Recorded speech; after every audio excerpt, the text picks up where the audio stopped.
At isang malaking karangalan po para sa akin na mapapabilang ang aking kwento sa inyong isa sa buhay. Meron po tayong kasabihan na hindi natin dapat husgahan ang isang tao base sa panlabas nitong anyo at sa katayuan nito sa buhay. Masasabi ko kasi na sa kwento ng aking buhay ay marami ang nanghusga sa akin nung mga panahon na ako ay nalugmok sa buhay nang dahil sa isang napakasakit na pangyayari. Ako nga po pala si Bayani at ito ang aking kwento. Sa baryo kung saan ako isinilang at lumaki ay nakilala ko bilang isang mananabas ng aswang. Nakikipaglaban ako sa mga aswang gamit ang sandata, gaya ng itak, nang walang ginagamit na agimat o anting-anting.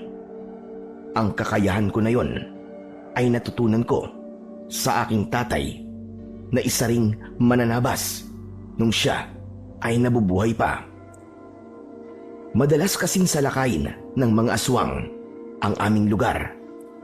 Kaya naman, nagpursige akong matutunan ang pakikipaglaban sa aswang, hindi lang para protektahan ang aking sarili, kundi higit ang aming baryo. Nang dahil sa tungkulin ko sa aming baryo, ay isinantabi ko muna ang aking buhay pag-ibig. Pero totoo ngang mahirap kalaban ang puso. Nang nakilala ko si Alena, ay agad akong umibig sa kanya. Naging kasintahan ko siya at nang nagpakasal kami, ay nagkaroon kami ng isang anak. Ngunit sa kasamaang palad, parehas na pinatay ng aswang ang aking mag-ina. Pakiramdam ko ng mga panahong yun ay gumuho ang aking mundo. Nawala ako sa aking sarili at isang gabi ay bigla na lamang akong lumabas ng bahay at naglakad-lakad kung saan-saan ako nakarating, at nang natauhan ako ay hindi ko na alam kung nasang lugar ako. Doon na nagsimulang magbago ng gusto ang aking buhay. Ang dating mananabas ng aswang ay naging isang palaboy kung saan-saan ako natutulog at nabubuhay ako sa panghihingi ng barya at kakapiranggot na pagkain.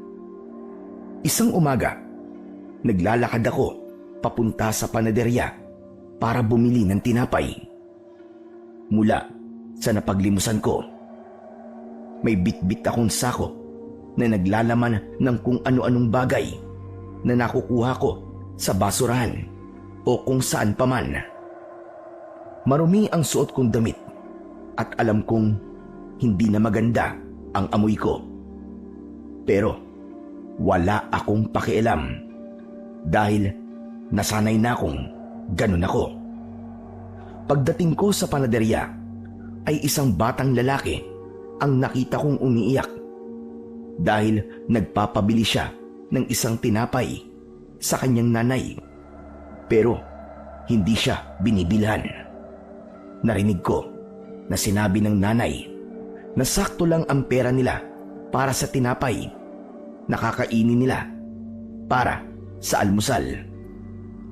Naawa naman ako sa bata, kaya imbis na ipambili ko ng tinapay ko ang pera ko, ay ibinili ko yun ng tinapay ng bata. Natuwa ako nang nagpasalamat sa akin ng bata at tumigil na siya sa kanyang pag-iyak. Naglakad na ako palayo sa panaderya dahil wala na akong pambili ng tinapay. Pero isang boses ng matandang lalaki ang tumawag sa pangalan ko. Huminto ako at paglingon ko ay nakita ko si Mang Erning na papalapit sa akin. Nagulat ako nang sa paglapit niya ay inabot niya sa akin ang isang supot. Ano po yan, Mang Erning? Pardesal ito. para meron kang pang-almusal. Mang Erning, kayo po. Baka wala po kayong kakainin. Meron. Ito nga At may isang supot pa ako ng pandesal dito. Nakita ko kasi na ibinili mo yung bata ng tinapay na gusto niya. Naawa po kasi ako sa kanya eh. Baka matagal na po niyang gustong makakain ng tinapay na yon, kaya tinupad ko na po ang pangarap niya. Maliit na bagay lang naman po yon. Tapos, ikaw naman ang nawalan ng perang pambili ng tinapay. Tama ba? Ganun nga po. Huling pera ko na po kasi yun eh. Pero wala pong kaso, ayos lang po sa akin yun. Kasi sigurado ako na may mga magbibigay naman po sa akin mamaya eh. Talagang inuna mo pa ang ibang tao kesa sa sarili mo. Alam mo, bayani, walang masama sa tumulong. Pero dapat ay sarili mo muna ang una mong tutulungan. Hindi pwedeng tutulong ka tapos ikaw ang mawawalan. Hindi pagiging makasarili kung iniisip mo muna ang iyong sarili bago ang ibang tao paminsan-minsan. Hindi ko po kasi kayang tiisin yung bata eh. Nakakaawa po talaga siya eh. Naalala ko po kasi nung bata pa po ko kapag meron po akong gustong ipabiling laruan sa nanay ko. Tapos, hindi niya po ako binibili kasi wala naman po kaming pera. Alam ko po ang pakiramdam ng ganun eh. Ikaw talaga. Masyado kang mabait. O ganito, gusto mo bang magkape tayo dalawa sa bahay? Masarap yung pandesal kapag may kapartner na kape. Mang Erning, papapasukin niyo po ako sa bahay niyo? Eto naman, kung makapagtanong parang ito ang unang beses na papapasukin kita sa bahay ko. Tara na, sumama ka na sa akin para makapagkape ka at mainitan yung sikmura mo. Halika na. Maraming salamat po, Mang Erning ah. Hindi ko po tatanggihan yan. Ang bait niyo po talaga sa akin. Nakangiting tumango si Mang Erning. At nang naglakad na siya, ay agad akong sumunod sa kanya. Ilang taon na akong nasa baryong yon bilang isang palaboy. At sa lahat ng taong naroon ay si Mang Erning lamang ang nag-iisang nagpakita sa akin ng totoong kabaitan at pagmamalasakit. Marami kasi sa mga tao roon ang ginagawa kong katatawanan dahil sa itsura ko at kalagayan ko sa buhay. May iba na bago ko bigyan ng barya ay pinapasayaw muna ako o hindi kaya ay pinapakanta. Meron ding pinapahirapan muna ako bago ko makuha ang barya na ibibigay nila sa akin. Minsan, itatapon nila sa putikan yung barya para mas lalo kong maging madungis. May isang beses pa nga na inilagay ng isang binata ang piso sa dumi ng hayop at tawa siya ng tawa nang kunin ko yon. Sa madaling salita, napakababa na nga ng tingin ko sa aking sarili ay mas lalo pa nila akong ibinababa. Pero wala naman akong magawa at hindi ako umaalma kasi kailangan ko ng pera para may pambili ng pagkain. Kahit piso ay napakahalaga sa kagaya ko. Kaya kahit nayuyurakan na ang pagkatao ko, ay ginagawa ko ang mga gusto nila. Kaya masasabi ko na kahit paano ay mapalad pa rin ako dahil mabait sa akin si Mang Erning. Sapat na sa akin na merong isang tao ang nagpapakita sa akin ng kabutihan. Hindi nagtagal ay nakarating na kami sa bahay ni Mang Erning. Isa yung maliit na kubo na nakatayo sa malawak na lupa. Sa unahan ay may 2 puno ng mangga, habang sa likod ay ang taniman ng mga gulay. Pinaghugas muna ako ni Mang Erning ng kamay sa batalan bago ako umupo para mag-almusal. Hinayaan niya akong magtimpla ng sarili kong kape at saka kami nagsimula na kumain. Napakasarap talaga ng pandesal at mainit na kape sa umaga. Tama po kayo. Pero mas masarap po ito kung may palaman na pritong itlog. Gusto mo ba bumili ako ng itlog para meron tayong palaman? Nako, wag na po. Hindi naman po ako naghahanap ng pritong itlog eh. Nasabi ko lang po yon. Nakakahiya na po kung bibili pa po kayo. Hayaan mo at sa susunod ay magpiprito na ako ng itlog. Ay, oo nga pala. Pwede ba akong magtanong sa'yo? Pwede naman po. Ano po bang itatanong nyo? Gaano ka na ba katagal na palaboy? Naku, hindi ko na po matandaan eh. Pero matagal-tagal na rin po. Naalala mo pa ba kung saan ka nakatira? O kung meron ka pang pamilya? Pamilya?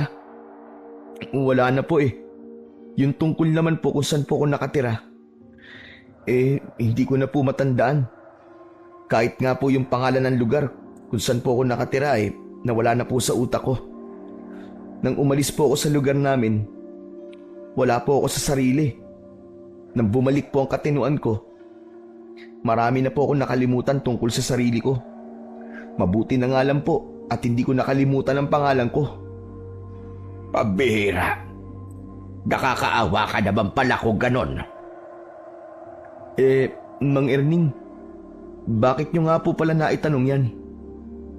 Baka kasi matulungan kitang makabalik sa lugar kung saan ka nakatira. Naawa kasi talaga ako sa'yo, bayani. Ramdam ko na mabuti kang tao, kaya dapat lang na ikaw ay tulungan. Maraming salamat po, Mang Erning Kasi po, sa dinami-rami ng tao rito, ay kayo lang po nag-iisang mabait sa akin. Halos lahat po kasi sila. Ginagawa po akong katatawanan at kinukutsa ako. Kasi isa nga po akong palaboy. Para po bang ang iniisip nila na porke palaboy ako, ay wala na akong pakiramdam. Tao pa rin naman po ako, nakagaya nila. Ewan ko ba sa mga tao rito?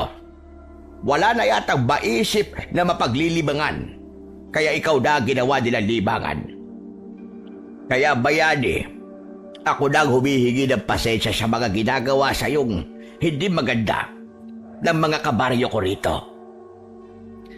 Hindi niyo po kailangan humingi sa akin ng pasensya. Kasi wala naman po kayong ginagawang masama sa akin eh. Kahit na, kung hindi nila kayang humingi ng tawad sa iyo, ay ako na ang gagawa nun. Pero sana ay maisip ng mga tao rito na mali ang ginagawa nila sa iyo. Kung gusto ka nilang bigyan ng barya o pagkain, ay magbigay na lang sila at huwag ka na sana nilang gawing katatawanan. Siguro po, wala na po akong magagawa pagdating po sa bagay na yan. Tinanggap ko na po na ganito talaga ang buhay ko. Hanggang sa mamatay na ako. Huwag ka magsalita ng ganyan. Maniwala ka, may plano ang Diyos sa iyo. Lalo na kung wala ka namang inaargabyadong ibang tao at wala kang ginagawang masama. Teka, nagdadasal ka ba palagi, bayani?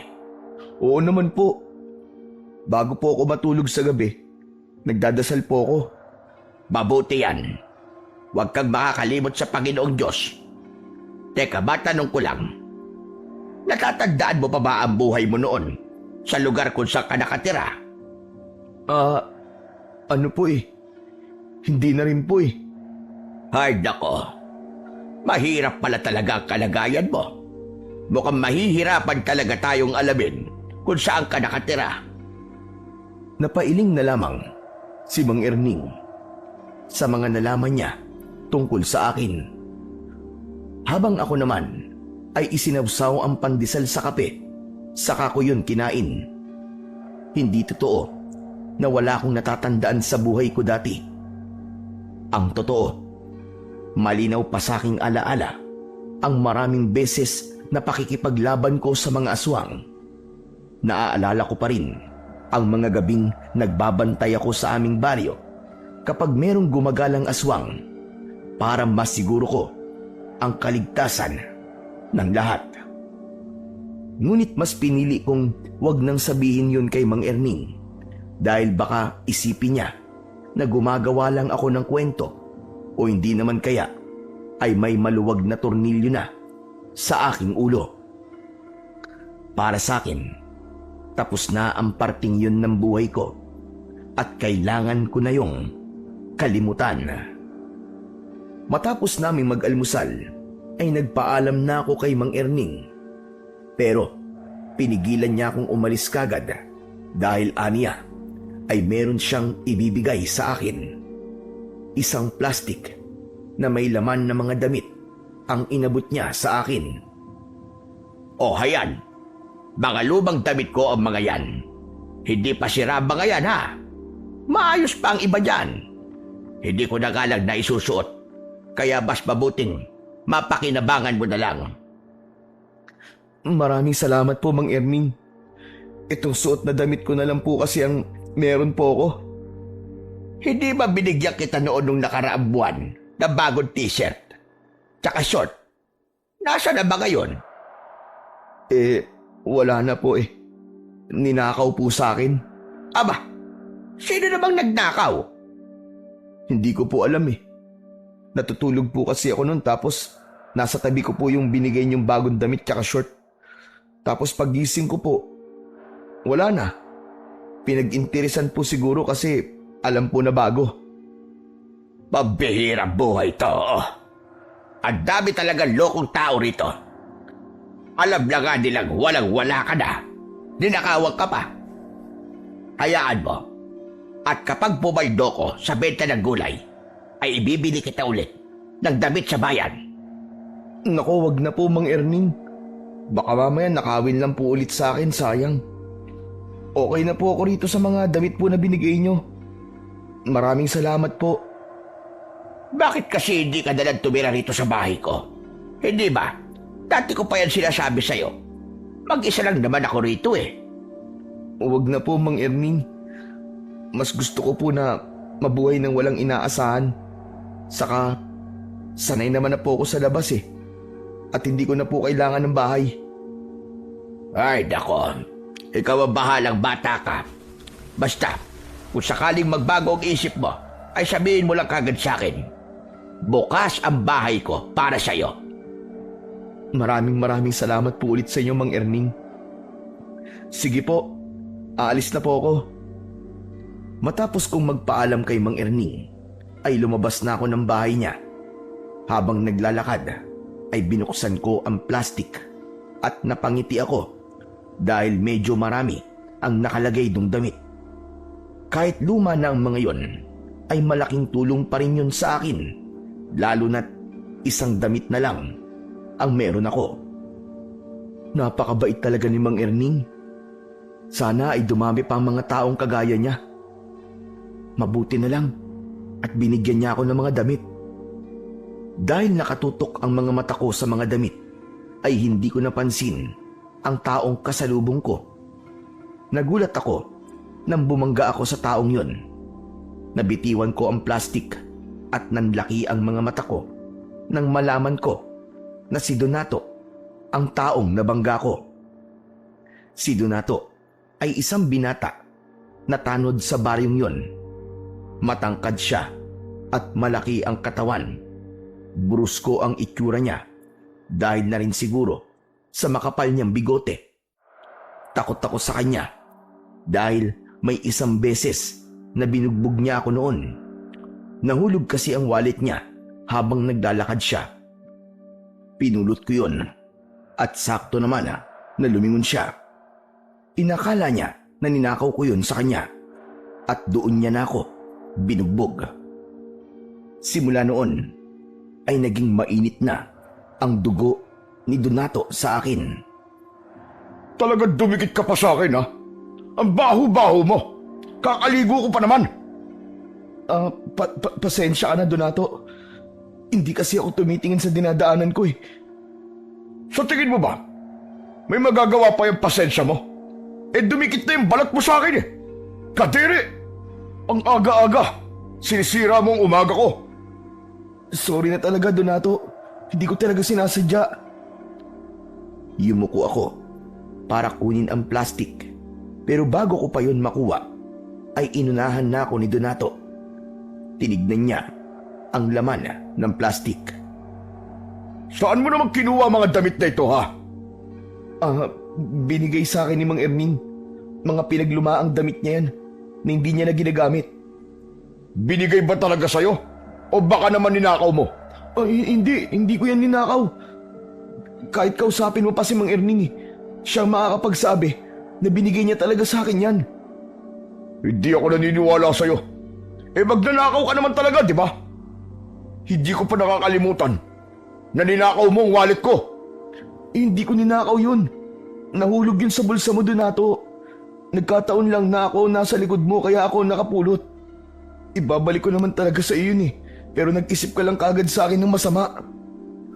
Bakit parang sa pananalita mo ako pa may kasalanan, ha?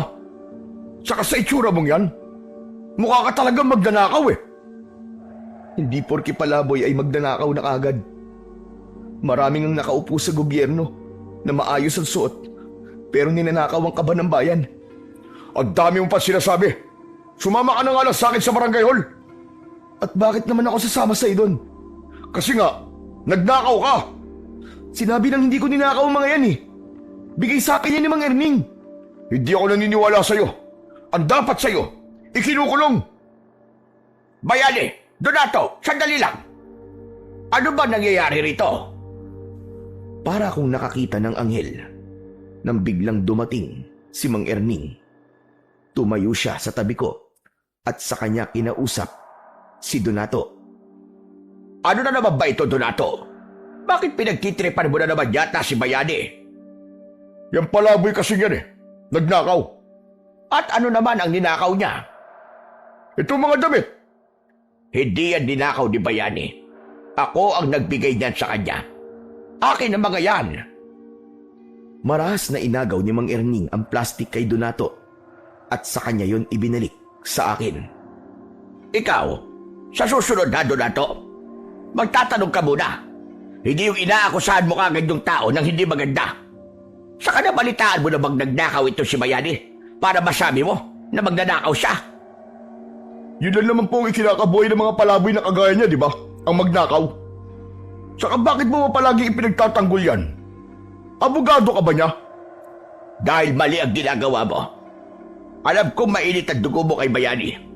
Pero kung kikilalanin mo siya, ay malalaman mo na mabuti siyang tao. Wala akong interes na kilalanin ang taong kagaya niya. Pwes, ikaw ang lumayo sa kanya. Huwag mong pinapairal yung laki ng katawan mo. Dahil alam kong ampaw naman ang laman ng utak mo. Hindi ko gusto ang tabas ng dila mo, matanda ka, ha? Agad kong nalaman ang gagawin ni Donato nang ikuyom niya ang kanyang kamao. Nang akmang susuntukin ni Donato si Mang Erning, ay mabilis kong isinangga ang kamay ko. Malakas na tumama ang suntok ni Donato sa palad ko. Nagulat si Donato sa bilis ng galaw ko. Nang itulak ko siya, ay napaatras siya ng ilang hakbang. Sumugod siya para suntukin ako, pero madali ko siyang naiwasan. Muntik pa siyang mawala na ng balanse. Galit na humarap si Donato sa akin. Akmang susugod na naman siya, pero mabilis na pumagitna sa amin si Mang Erning. Tama na, Donato! Sumusobra ka na!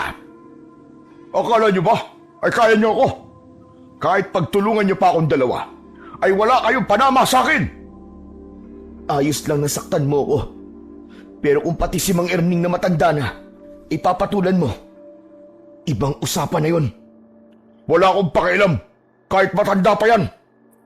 Hindi ka ba talaga titigil, ha, Donato? O baka gusto mong isumbong ko na kay Kapitan ang mga kalokohang ginagawa mo para matanggal ka na sa mga tanod dito? Tila natakot si Donato sa sinabi sa kanya ni Mang Erning. Hindi agad siya nakapagsalita, bagamat nanatili ang galit sa kanyang muka. Magkasunod kaming dinuro ni Donato. Hindi pa ako tapos sa inyong dalawa. May araw din kayo. Hihintayin ko ang araw na yon, Donato. Umuusok ang ilong sa galit na umalis si Donato at doon lang ako nakahinga ng maluwag. Humarap ako kay Mang Erning at tinignan ko siya nang may kasamang pag-aalala sa kanyang muka. Ayos lang po ba kayo, Mang Erning? Hindi po ba kayo nasaktan? Ayos lang ako. Huwag mo kong intindihin. Saka bakit ako masasaktan? Eh di nga tumama sa akin yung suntok ni Donato. Dahil sinalo mo. Ayoko po kasing nakakakita ng matandang sinasaktan. Lalo na po kayo. Mabait po kayo sa akin at palagi niyo po akong tinutulungan. Kaya dapat lang po na ipagtanggol ko kayo at protektahan. Kanina ka pa matanda ng matanda, ha? Hindi ko tuloy alam kung may insulto ba ako o kung ano eh. Matanda naman na po talaga kayo, di ba? Sa bagay, tama ka naman. Pero grabe ka. Ang galing mo kanina, ha? Hindi ko akalain na marunong ka palang makipagbakbakan. Aba, nagulat ako nung nagawa mong pigilan at iwasan yung mga suntok ni Donato. Saan mo ba natutunan yon? Hindi ko nga rin po alam, Mang Erning eh.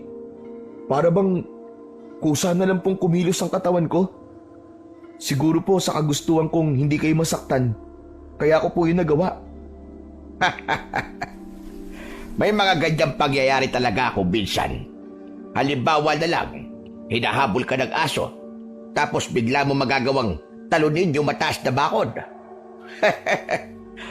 Pero ikaw, iho, ayos ka lang ba?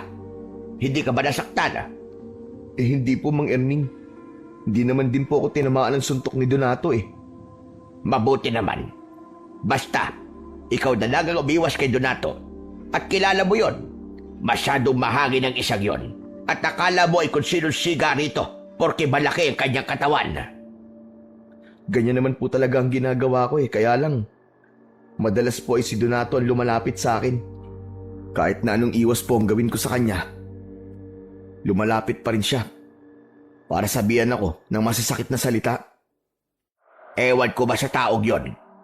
Imbis na gamitin ang laki ng katawan at lakas niya sa mabuting bagay, ay sa katarantaduhan niya ginagamit. Ay, nako. O paano? Babalik na ako sa bahay ko. Talagang nakita ko lang na inaaway ka ng Donato na yon, kaya ako pumunta rito. Mag-iingat ka palagi, ha? Sige po. Maraming salamat po ulit sa inyo, Mang Erning. Hinintay ko munang makaalis si Mang Erning bago ako naglakad. Nagtungo ako sa isang sirang kubo na wala nang nakatira. Pero sa labas lang ako ng kubong yun dahil marupok na ang sahig na kawayan nun. Doon ako nagpalipas ng oras habang tirik pa ang sikat ng araw. Sa aking pag-iisa ay hindi ko naiwasang maalala ang aking mag-ina. Bumalik sa aking isipan ang gabi na natagpuan ko silang walang buhay sa aming bahay. Kakatapos ko lang magronda noon sa aming baryo at hindi ko akalain na habang wala pala ako ay inaatake na pala sila ng aswang. Yun ang pinakamasakit na pangyayari sa buhay ko. May mga pagkakataon na hindi ko maiwasang sisihin ang sarili ko kung bakit yun nangyari.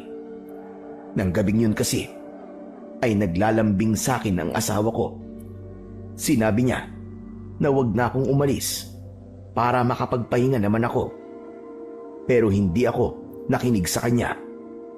Mas pinili ko pa rin ang tungkulin ko sa gabing yon.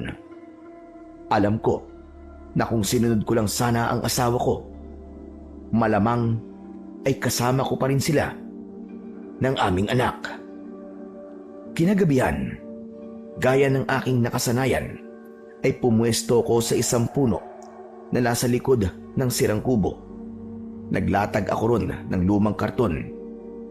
May ibinigay na unan at kumot sa akin si Mang Erning, kaya kahit paano ay komportable ang aking pagtulog. Kakapikit ko pa lang nang may naramdaman akong kakaiba. biglang naging maalinsangan ng hangin at may naamoy akong parang nabubulok na karne. Bumalikwas ako ng bangon at nakiramdam sa paligid. Tahimik ang gabi ng mga sandaling yon.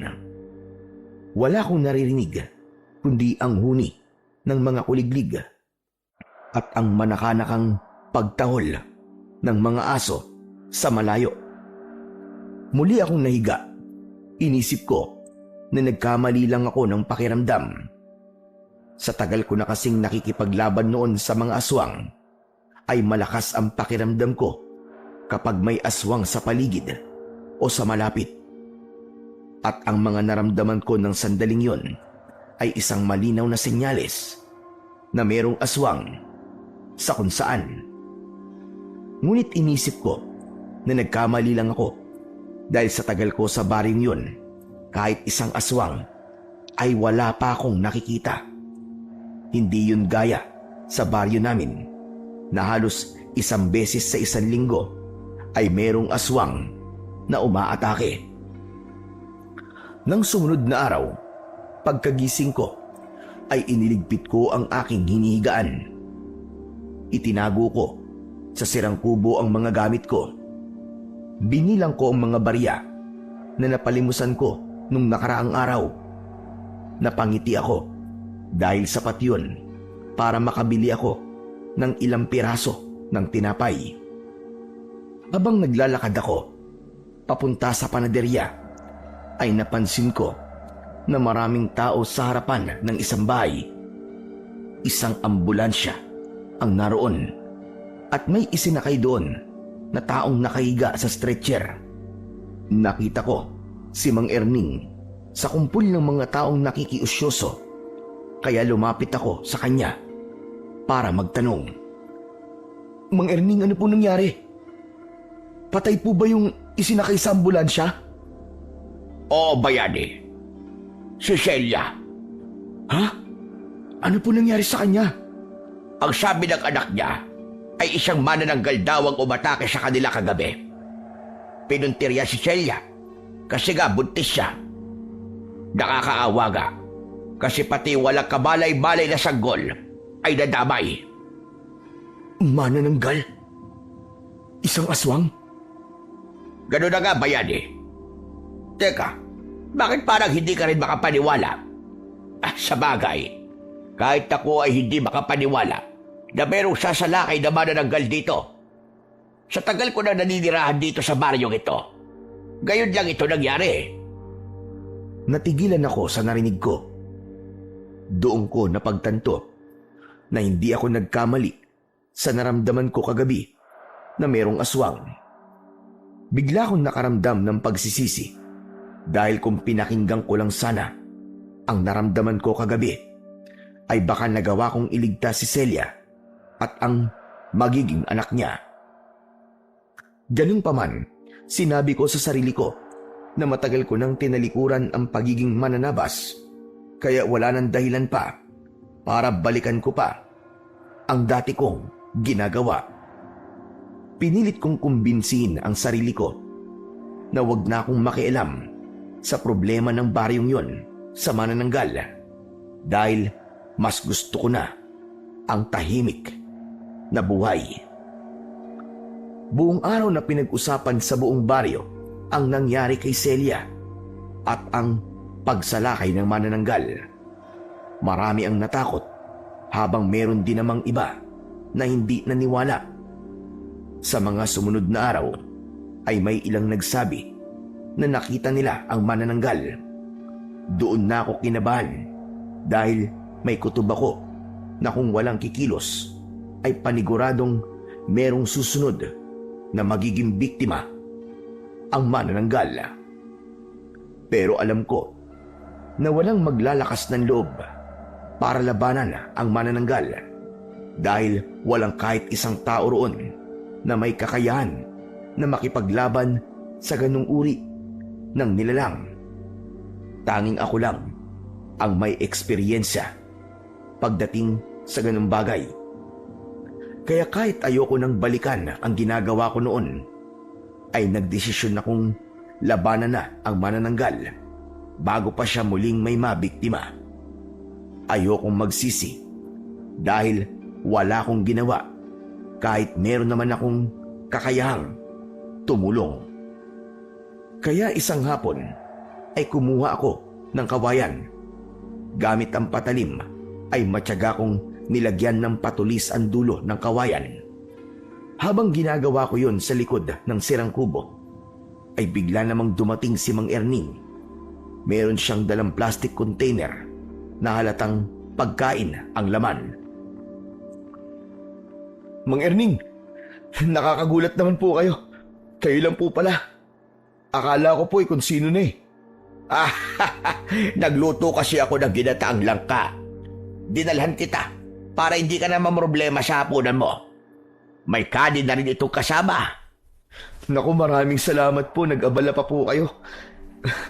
Pero sakto po ang dating nyo kasi sa totoo lang po iniisip ko nga na matutulog na lang po ako ng gutom mamaya kasi wala po ako napagpalimusan sa maghapon eh. Tamang-tama pala na naisipan kong dalhan ka ng pagkain. Ano pala yung ginagawa mo? Bakit parang gumagawa ka yata ng sibat? Tama po kayo, sibat nga po ito. Para saan ba yan? Hindi po ba merong manananggal na gumagala rito sa gabi? Baka bigla po akong atakihin eh. Para meron po akong magagamit na panlaban sa kanya. Ikaw naman kasi. Bakit ba hindi ka na lamang pumayag na tumira ka doon sa bahay ko? Mas ligtas ka ron kaysa dito ka natutulog sa labas.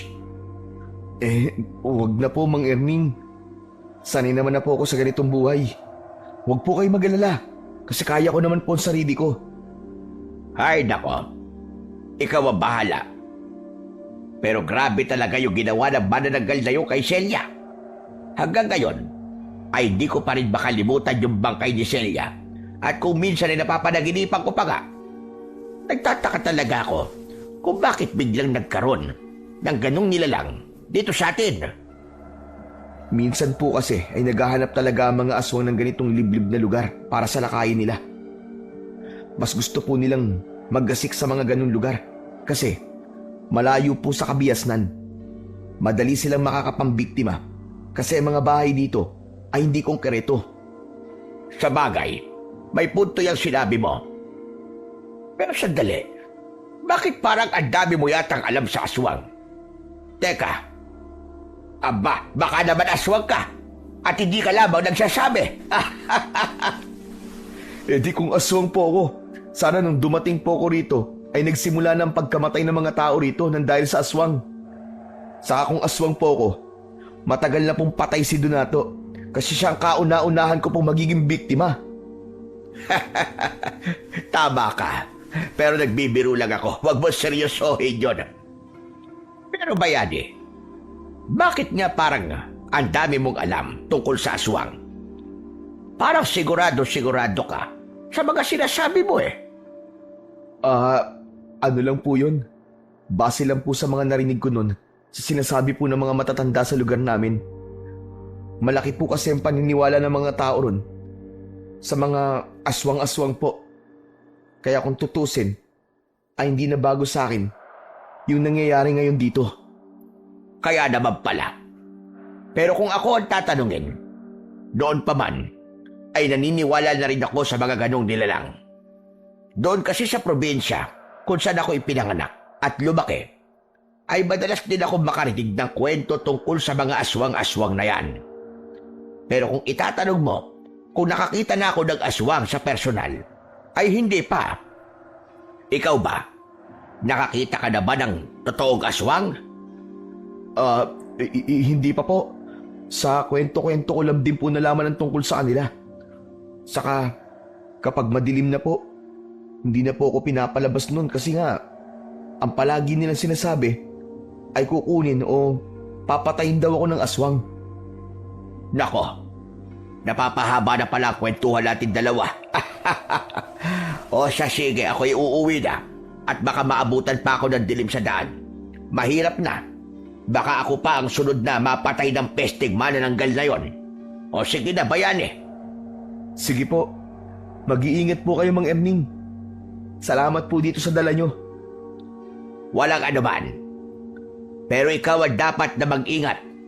Dahil ikaw ang natutulog dito sa labas.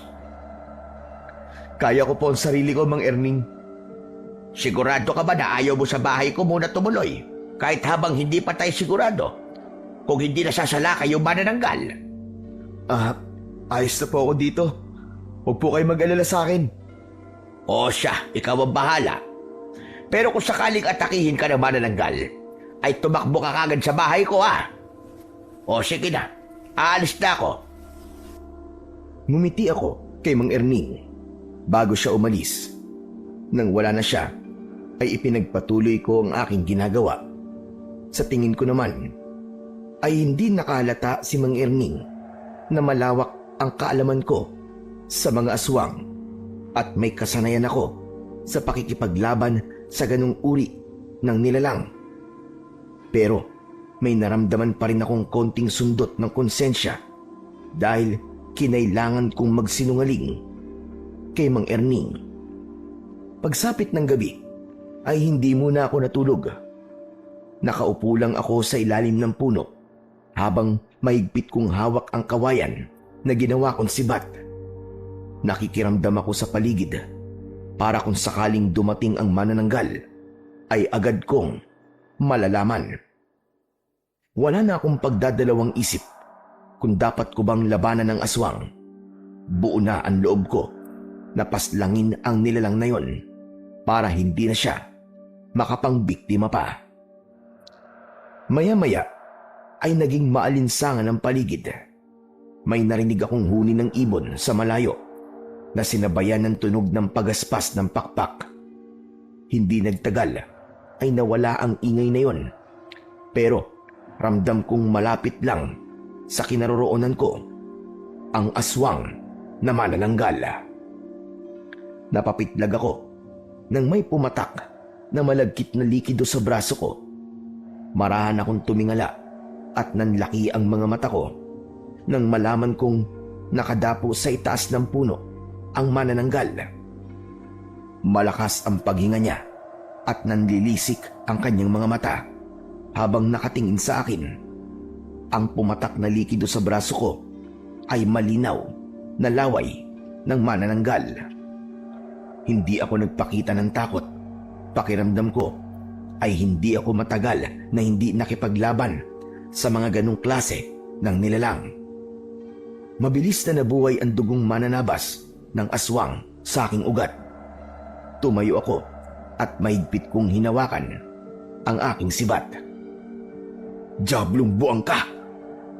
Hindi ako natatakot sa'yo! Kayang-kaya kitang patayin! Kaya kung gusto mo bang mabuhay, ay umalis ka na rito! At huwag ka nang babalik dito kahit kailan! Tila mas lalong nagalit ang manananggal sa sinabi ko. Lumipad siya pa itaas at nagpaikot-ikot siya sa itaas ko. Hindi nagtagal ay lumipad siya patungo sa dulong bahagi ng baryo. Sinundan ko ang manananggal. Hindi ko inalis ang tingin ko sa kanya dahil hindi siya maaaring mawala sa aking paningin. Desidido na akong patayin siya sa gabing yon.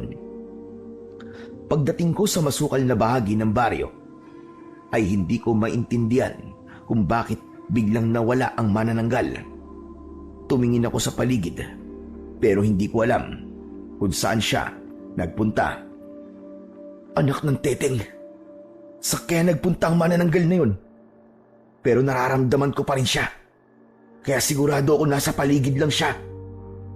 Tumigil ako sa paghahanap sa kinaroroonan ng manananggal. Pumikit ako at mas nilakasan ko ang aking pakiramdam. Mas naging matalas ang aking pandinig. At lahat ng kaluskos sa paligid ko ay naririnig ko. Isa yon sa mga taktika ko kapag nagtatago ang kalaban kong aswang. Ibinukas ko ang mga mata ko nang naramdaman ko kung nasaan ang manananggal.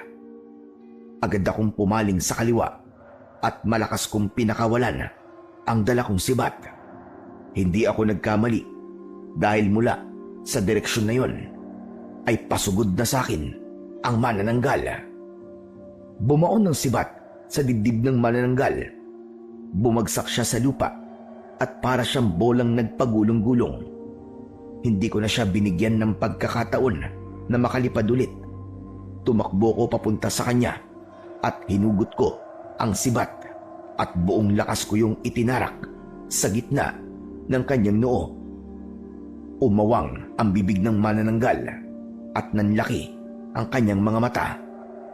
Nalagutan siya ng hininga habang nakadilat ang kanyang mga mata na parabang hindi siya makapaniwala sa mabilis na kamatayan na sinapit niya sa akin.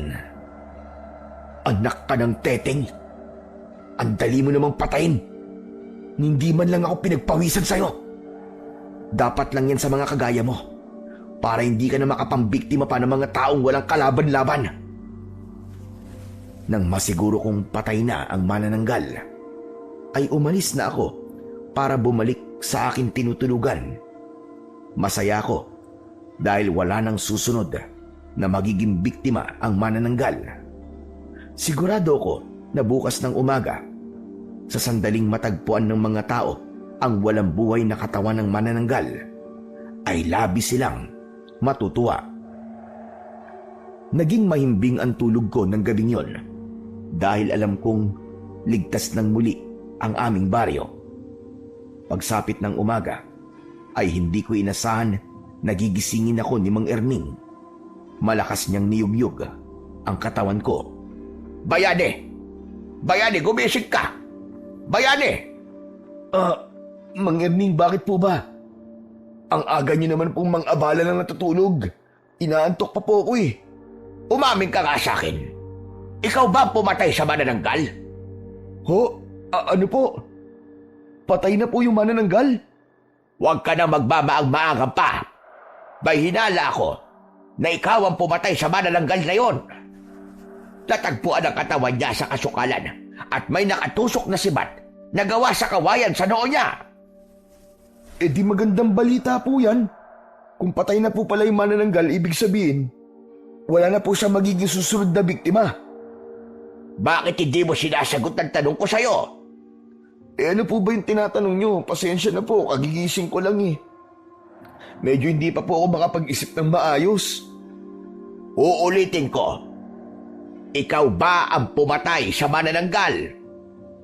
Hindi po ako. Paano ako po ang papatay sa kanya eh? Magdamag po ako natutulog dito. Saka ano naman pong alam ko sa pagpatay sa ganong klase ng nilalang. Kung hindi ikaw ang pumatay sa manananggal, bakit ang sandata na ginamit para patayin siya ay yung sibat na gawa sa kawayan? Hindi ba nakita kita kahapon na gumagawa ka ng ganong sandata? Hindi agad ako nakapagsalita sa sinabing yun ni Mang Erning. Pakiramdam ko ay malalaman niya na kung sino talaga ako at kung ano ang kaya kong gawin. Pero wala akong balak na malaman ng kahit na sino na isa kong mananabas ng aswang. Kaya agad akong nag-isip ng paraan para maalis sa isip ni Mang Erning na ako ang pumatay sa manananggal. Bakit hindi ka makapagsalita? Ha? Dahil ba sa tama ako sa aking hinala? Bayani, wala kang dapat ikatakot kung ikaw ang pumatay sa manananggal. Isang aswang ang pinatay mo. Isang aswang na pumatay sa isang buntis at sa dinadala niya sa gol. Kaya nararapat lang sa kanya ang ginawa mong yon. Sana nga po ako talaga ang pumatay sa manananggal. Pero hindi po ako ang pumatay sa manananggal. Nagsasabi po ako ng totoo sa inyo. Paano mo ipapaliwanag yung sibat na gawa sa kawayan na siyang ginamit ng kung sino man para patayin yung manananggal? Sige nga. Hindi lang naman po siguro akong gumawa ng ganun sandata eh. Tsaka syempre, alam po ng lahat na may manananggal dito kaya marami po ang gagawa ng sibat para gamitin po na panlaban sa manananggal. Para meron silang sandata, di po ba? Nagsasabi ka ba ng totoo? Oo naman po, Mang Erning. Hindi ko po kaya magsinungaling sa inyo. Maniwala po kayo sa akin. Kung ganon, sige nga. Nasa na? Nasa na sibat na ginawa mo? Ipakita mo sa akin yun ngayon. Ha? Ano po wala na po dito eh. Paano wala na? Nasaan yun? Saan napunta? Ano po kasi, yung pinanggatong ko po kagabi. Tama, pinanggatong ko. Malamig po kasi kagabi kaya gumawa po ako ng apoy mula sa kahoy ng kawayan. Tignan nyo nga po, nandyan pa po yung bakas ng mga kahoy at kawayan na sinunog ko. Itinuro ko kay Mang Erning ang bakas ng pinagsunugan ko ng mga kahoy malapit sa akin. Pero ang totoo ay matagal na yon. Kahit paano ay nakahinga ko ng maluwag dahil tumangu-tango siya. Isang indikasyon na naniwala siya sa sinabi ko. Sige, sa ngayon ay maniniwala ako sa mga sinasabi mo. At sana nga ay hindi ka nagsisinungaling dahil wala kang dapat na ikatakot kung ikaw man ang totoong pumatay sa manananggal. Marami pa nga ang matutuwa sa'yo kapag nagkataon. Hindi ko po kaya magsinungaling sa inyo, Mang Erning. Napakabait niyo po sa akin para magsinungaling po ako sa inyo. Sa gitna ng aming pag-uusap, ay narinig namin ang mga taong nagmamadaling naglalakad patungo sa kinaroroonan ng katawan ng manananggal. Naulinagan namin, nakilala na nila kung sino ang pumatay sa manananggal. At dahil doon, ay nagkatinginan kami ni Mang Erning. Sabay kaming umalis para puntahan ang kinaroroonan ng manananggal. Pagdating namin doon, ay sumalubong sa amin ang maraming tao, pero isang tao lamang ang nakakuha ng aking atensyon. Walang iba, kundi si Donato. Mayabang siyang nakatayo sa tabi ng manananggal. Nakatapak ang isa niyang paa sa ibabaw ng dibdib ng manananggal, habang ang isa niyang kamay ay hawak ang sibat na nakatusok pa rin sa noo ng aswang. Aba, si Donato ba ang nakapatay sa manananggal? Mukhang ganun na nga po. Pasensya na kayo kung di ko kagad sinabi sa inyo na kumikilos ako para paslangin ang manananggal na ito. Ayoko kasi na mangako ko, tapos hindi ko rin naman pala magagawa. Naisip ko na mas maganda kung kikilos ako nang walang nakakaalam. At kapag nagtagumpay na ako, ay saka ko na lang ipapaalam sa inyo lahat. Tama ang narinig nyo. Ako nga ang pumatay sa manananggal na ito. Kaya simula sa araw na ito, ay hindi nyo na kailangan matakot pa. Makakabalik na tayong lahat sa normal nating mga buhay. Malakas na nagpalakpakan ang mga tao dahil sa labis na tuwa matapos magsalita ni Donato. Marami ang pumuri sa kanya at nakita ko ang yabang sa kanyang muka. Maraming salamat sa mga papuri ninyo. Pero kailangan ko muna magpahinga. Hindi naging madali ang pakikipaglaban ko sa manananggal. Kaya hayaan nyo akong makabawi ng lakas. Kapag nakapagpahinga na ako, ay sasagutin ko ang lahat ng mga tanong nyo. Sa ngayon ay uuwi na muna ako sa bahay ko at sana, bigyan nyo ako ng ilang araw na pagpapahinga. Kahit alam kong gusto nyo ako makausap. Dahil humahanga kayong lahat sa aking kagitigan. Nakangising kumaway si Donato sa mga tao bago siya naglakad palayo. Hindi ko alam ang mararamdaman ko sa pag-ako ni Donato na siya ang pumaslang sa manananggal. Kahit nakilala ko na mayabang siya, ay hindi ko naisip na kaya niyang akuin ang isang bagay na alam naman niya sa kanyang sarili na hindi naman siya ang gumawa. Ngunit ganun pa man, inisip ko ang magandang naidulot nun sa akin at yun ay ang hindi na magdududa pa si Mang Erning na hindi ako nagsasabi ng totoo sa kanya. Isa pa, ayoko rin talagang may makaalam na isa kong mananabas ng aswang dahil panigurado na kung sakaling may mga aswang pa na sasalakay sa baring yun, ay ako na palagi ang aasahan nila. Ayoko na ng ganong responsibilidad, lalo na't yun ang naging dahilan ng pagkamatay ng aking asawa at anak. Nang dahil sa mga aswang na pinatay ko, ay pinuntirya ng ibang aswang ang aking mga mahal sa buhay para makaganti sila sa akin. Ngunit tila hindi kumbinsido si Mang Erning na si Donato ang pumatay sa manananggal. Nagulat ako nang sundan niya si Donato. Sa takot ko na baka may gawin na hindi maganda si Donato kay Mang Erning, ay sumunod ako sa kanya. Humarang si Mang Erning sa harapan ni Donato. Donato, sandali. Mag-usap nga tayo dalawa. Mahina na bang pagdinig mo, ha, tanda? Hindi bang sabi ko ay ayoko munang abalahin niyo ako? Hindi mo ba kayang pagbigyan ng hiling ko kapalit ng pagpatay ko sa manananggal? Ang sabi ko, kailangan ko ng pahinga. Sigurado ka bang ikaw ang pumatay sa manananggal? O isa lang ito sa mga kasinungalingan mo? Magpasalamat ka dahil maganda mood ko ngayong umaga. Dahil kung hindi, kanina pa dumugo yung nguso mo dahil sa sinabi mo sa akin. At talaga nakuha mo pa akong pagdudahan, ha? Kaysa magpasalamat ka sa kabayanihan ginawa ko. Saka lang ako magpapasalamat sa iyo kapag nasiguro ko na ikaw nga talaga ang pumatay sa manananggal. Malinaw na wala kang ebidensya na ikaw nga ang may gawa nun. Ang pinanghahawakan mo lamang ay ang mga salita mo. Kahit sino ay pwedeng gawin yon. Kahit ako ay kaya kong sabihin na ako ang pumatay sa manananggal. Walastik ka. Natawa naman ako sa sinasabi mo, tagda. Sa tingin mo ba ay merong maniniwala sa'yo kapag sinabi mong ikaw ang pumatay sa manananggal? Sa tanda mong yan, paniguradong marupok na mga buto mo. At talagang nagdududa ka pa sa kakayahan ko, ha? Hindi mo ba nakikita ang laki ng braso ko at ang laki ng katawan ko?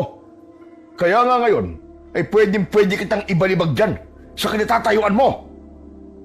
Donato, huwag mo namang sasaktan si Mang Erning. Matanda na siya. Eh, yung matanda na yan eh. Kung naiinggit kasi siya sa akin, dahil maraming humahanga sa akin, eh manahimik na lang siya. Baka atakihin pa siya sa puso sa sobrang inggit niya. Baka yung pang ikamatay niya. Napakabastos talaga ng bunganga mo. Kaya hindi ako naniniwala na magpapakabayani ka para sa aming lahat. Hindi ikaw ang klase ng tao na handang isugal ang sarili para lamang sa iba. Eh di huwag kang maniwala. Wala akong pakialam. Basta ako, alam ko kung ano ang totoo. Kaya ikaw, mamatay ka sa inggit at galit mo sa akin. Tumabi na nga kayong dalawa. Baka hindi pa ako makapagtimpi. Sipain ko kayong dalawa eh. Hinawakan ko sa braso si Mang Erning at binulungan ko siya na tama na. Alam kong napilitan lang siya nang hilahin ko siya palayo kay Mang Donato. Mayabang kaming tinignan ni Donato bago siya naglakad palayo. Hindi ko pa rin binitiwan si Mang Erning dahil baka biglang sundan na naman niya si Donato. Saka ko lang pinakawalan ang braso niya nang nawala na si Donato sa aming paningin. Napakayabang talaga ng Donato na yon. Akala mo ay kung sinong malakas. Ha! Kahit malaki ang katawan niya, ay ampaw naman ang utak niya. Eh bakit niyo naman po kasi ginawa yun, Mang Erning? Tignan niyo po, mas lalo tuloy na galit si Donato sa inyo. Baka gumanti po yun sa inyo. Eh di gumanti siya. Sa tingin ba niya ay natatakot ako sa kanya? Ha! Nek-nek niya. Kung ang iba ay nagagawa niya sindakin, ibahin niya ako. Hindi ako takot sa kanya. Tama na po yan, Mang Erning. Baka magkatotoo yung sinabi ni Donato. Eh, baka bigla po kayong atakihin sa puso dahil sa sobrang galit nyo. Wala akong sakit sa puso, kaya malabo mangyari ang sinasabi mong yan. Hindi talaga ako naniniwala na ang lalaking yon ang pumatay sa manananggal. May ibang taong gumawa nun, pero ayaw lang niyang magsalita. Kung ano man ang dahilan ng taong yon, ay yun ang hindi ko pa alam sa ngayon. Pero gagawa ako ng paraan para malaman kung sino talaga ang pumatay sa manananggal, para mabigyan siya ng papuri na nararapat para sa kanya. Hindi na lang ako nagsalita dahil baka makahalata pa si Mang Erning na ako talaga ang pumaslang sa manananggal. Para sa akin ay hindi ko na kailangan pa ng papuri. Sapat na sa akin na alam kong ligtas na ang baryong yun at wala nang mamamatay nang dahil sa isang manananggal. Sa mga lumipas na araw ay muling naging kampante ang mga tao sa baryo. Masaya ang lahat dahil wala na ang manananggal at hindi na nasundan ang naging una nung biktima. Tila naging sikat naman si Donato dahil sa pag-aakala ng mga tao na siya nga ang pumatay sa manananggal. Marami ang humanga sa kanya at marami ang nais marinig ang kwento niya kung paano niya napaslang ang aswang. Nanatiling tikom ang bibig ko at mas pinili kong wag nang isiwalat ang katotohanan. Masaya na rin ako sa nangyari dahil makakapamuhay na kaming muli ng tahimik at payapa. Isang tanghali ay nasa bahay ako ni Mang Erning. Pinuntahan niya ako kanina at sinabi niya na nagluto siya ng adobong baboy at nais niya na pagsaluhan namin yon. Sa gitna ng aming pagkain ay nagulat kami nang isang babae ang biglang pumasok sa bahay ni Mang Erning. May bag na nakasukbit sa kanyang likod.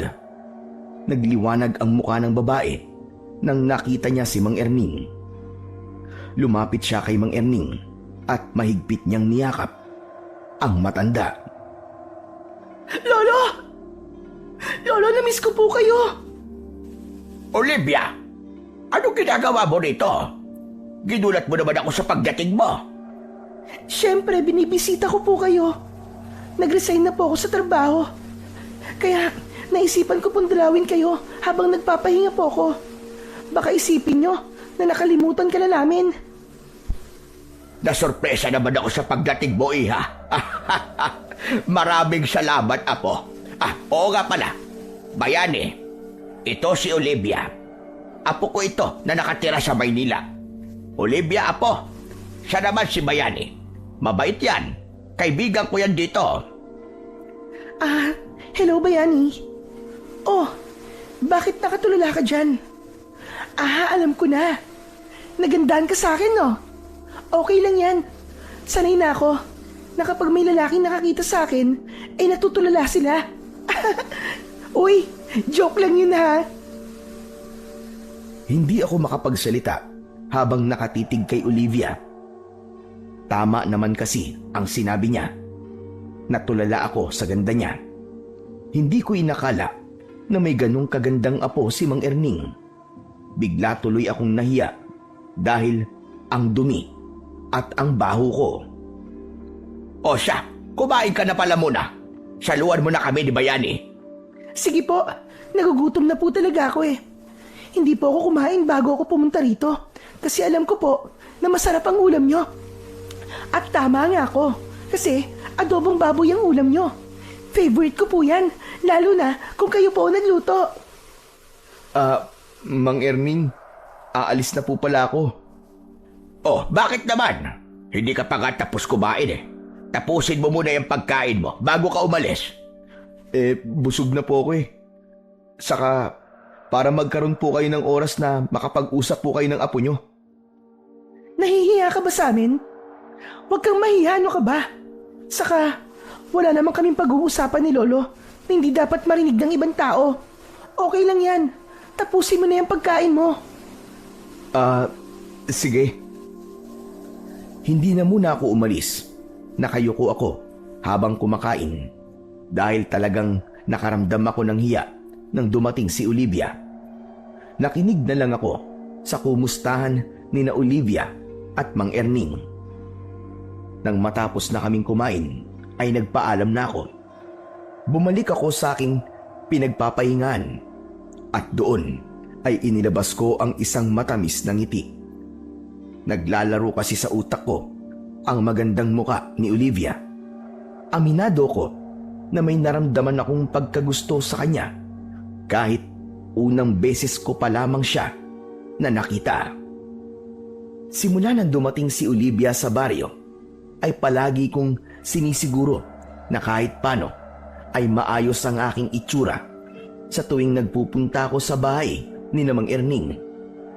Ayoko kasi na palagi akong makikita ni Olivia na marumi. Hindi naman sa umaasa ko na magugustuhan din ako ni Olivia dahil malabong mangyari yon. Pero gano'n naman yata talaga kapag may gusto ka sa isang tao. Gusto mo na kapag nakita ka niya ay maayos ang itsura mo. Isang umaga, pumunta ako sa bahay ni Mang Erning na may dalang isang plastik ng mangga. Ibinigay ko yon kay Mang Erning at nagpasalamat siya sa akin. Aba, saan mo naman nakuha ang mga manggang ito? Ang dami nito Pinakit po kasi sa akin ni Aling Mona yung puno ng mangga niya. Kasi marami na pong bunga eh. Tapos yun, binigyan niya po ako ng pera, saka po ng mangga. Marami pong mangga ang ibinigay niya kaya naisipan ko pong bigyan po kayo. Hindi ko naman po kayang ubusin ng mga yun eh. Kaya kaysa mabulok po, ay mas mabuti pang ibigay ko na lang po ang iba sa inyo. Ganun ba? Maraming salamat. Masarap ito kapag ginawang ensalada. Paborito ni Olivia yon. Oo nga pala. Napapansin ko na palagi ka na lamang naliligo. Meron ka bang pinupormahan? Po, wala po. Naisip ko lang po kasi na hindi porke palaboy po ko, ay dapat magmukha po talaga akong palaboy. Maganda yung naisip mo na yan. Alam mo kasi, may mga tao na bumabase sa itsura mo kung paano ka nila itatrato. Hindi sa sinasabi ko na tama yun at ganun ako. Pero yung kasi ang masakit na katotohanan ng buhay. Tama naman po kayo sa sinabi nyo. Pero alam ko po na hindi kayo ganong klase ng tao. Kasi nung una pa lang po ay maganda na po ang trato nyo sa akin. Naputol ang pag-uusap namin ni Mang Erning nang makita namin si Olivia na paparating. Nagulat ako kasi kasama niya si Donato. Nang nasa tapat na sila ng bakuran ni Mang Erning, ay inabot ni Donato kay Olivia ang bayong saka siya umalis. Nakangiting lumapit sa amin si Olivia. Lo, nabili ko po lahat ng pinapabili niyo po sa akin sa talipapa. Makakapagluto na po kayo mamaya ng laing. Tapos, pinakayod ko na rin po yung nyog kasi baka malakit pa po ang likod nyo kung kayo po ang gagawa nun. Teka. Bakit pala kasama mo si Donato? Nagkakilala po kami kanina sa may talipapa. Mukhang mabait naman po eh kasi tinulungan pa nga po niya akong tumawad sa mga tindera. Saka, mukhang sikat po siya rito, no? Totoo po ba yung sinabi ni Donato na meron daw siyang pinatay na manananggal dito? Grabe, hindi ko po akalain na totoo pala ang manananggal. Yun ay sabi lang niya. Pero wala naman siyang ebidensya na siya nga talaga ang pumatay sa manananggal. Saka ikaw nga huwag ka nakikipag-usap sa lalaking yon. Ho? Bakit naman po? Napakayabang na tao ng Donato na yon. At isa pa, galit ako sa kanya dahil ilang beses niya na akong muntik na saktan. May isang beses pa nga na susuntokin niya sana ako, pero mabuti na lang at naroon si Bayani. Hindi niya hinayaan na masaktan ako ni Donato. Kaya huwag kang lalapit sa lalaking yon dahil malinaw na may gusto yun sa'yo. Hindi ako papayag na ganong klase ng lalaki ang magiging nobyo mo. Mas gusto ko pang maging kasintahan mo itong si Bayani dahil sigurado ako na mabuting tao yan. Wala naman po akong balak na ligawan po si Olivia, Mang Erning. Talagang dinamay niyo pa po ako. Nasabi ko lang naman yon. Kasi kumpara naman talaga kay Donato, ay mas mabuting tao ka sa kanya. Ganun po ba? Sorry, Lo Hindi ko kasi alam na masama pala ugali ng lalaking yun. Nung nagpakilala kasi siya sa akin, ang bait-bait niya. Pero parang mayabang nga po. Kasi kahit hindi ko naman po tinatanong, ay binanggit niya po sa akin na meron nga po siyang pinatay na manananggal. At ang sabi pa po niya, ay kilalang kilala po siya sa baryong to dahil po sa bagay na yon. Oh, nakita mo na. Hindi ba't ubod ng yabang ang lalaking yon? Huwag po kayong mag-alala, Lo. Hindi ko na po kakausapin pang muli si Donato. Kung nalaman ko lang po sana kagad yan, bago siya nakipagkaibigan sa akin, ay hindi ko po talaga siya papansinin. Ayoko pa naman sa mga lalaking sobrang hahangin. Lihim akong natuwa sa mga sinabi ni Olivia. Kahit wala akong balak na manligaw sa kanya kasi alam kong hindi niya ako magugustuhan, ay masaya ako na hindi siya mapupunta sa lalaking kagaya ni Donato. Magmula nang namatay ang manananggal, ay inakala naming lahat na tapos na ang dilubyo sa baryo. Pero dumating ang mga araw na halos tuwing umaga ay may natatagpo ang patay na alagang baboy, gaya na lamang ng kambing, baboy at kalabaw. Muling bumalik ang pagkabahala ng mga tao, kaya nagkaroon ng pagtitipon sa plaza. Ay doon ay nagsalita sa harapan ng lahat si Donato. Isa ko sa pumunta roon kasama sina Olivia at Mang Erning. Alam ko nababahala na naman kayo dahil sa posibilidad na meron na naman panibagong aswang ang naririto sa ating baryo. Alam ko rin na wala kayong ibang inaasahan na lumaban sa aswang na yon kundi ako lamang.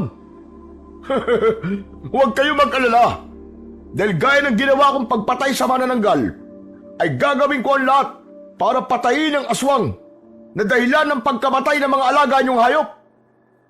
Napakaswerte ng baryo natin dahil meron tayong kagaya ko na matapang, malakas at walang takot na harapin ang lahat ng nilalang na sumisira sa ating kapayapaan. Tignan mo, Apo. Hindi ba totoo sinabi ko na napakayabang ng Donato na yan? Kaya nga po, Lolo. Sabihin na nating malaki po ang naitutulong niya sa mga tao. Pero, hindi dapat siya magsalita ng ganyan na para bang sa kanya nakadepende ang lahat ng buhay na nandito. Isa pa, malakas ang kutob ko na hindi talaga siya ang pumatay doon sa manananggal. May ibang gumawa ng bagay na yon. Pero dahil wala nagsalita, ay inako na ni Donato na siya ang pumatay sa manananggal.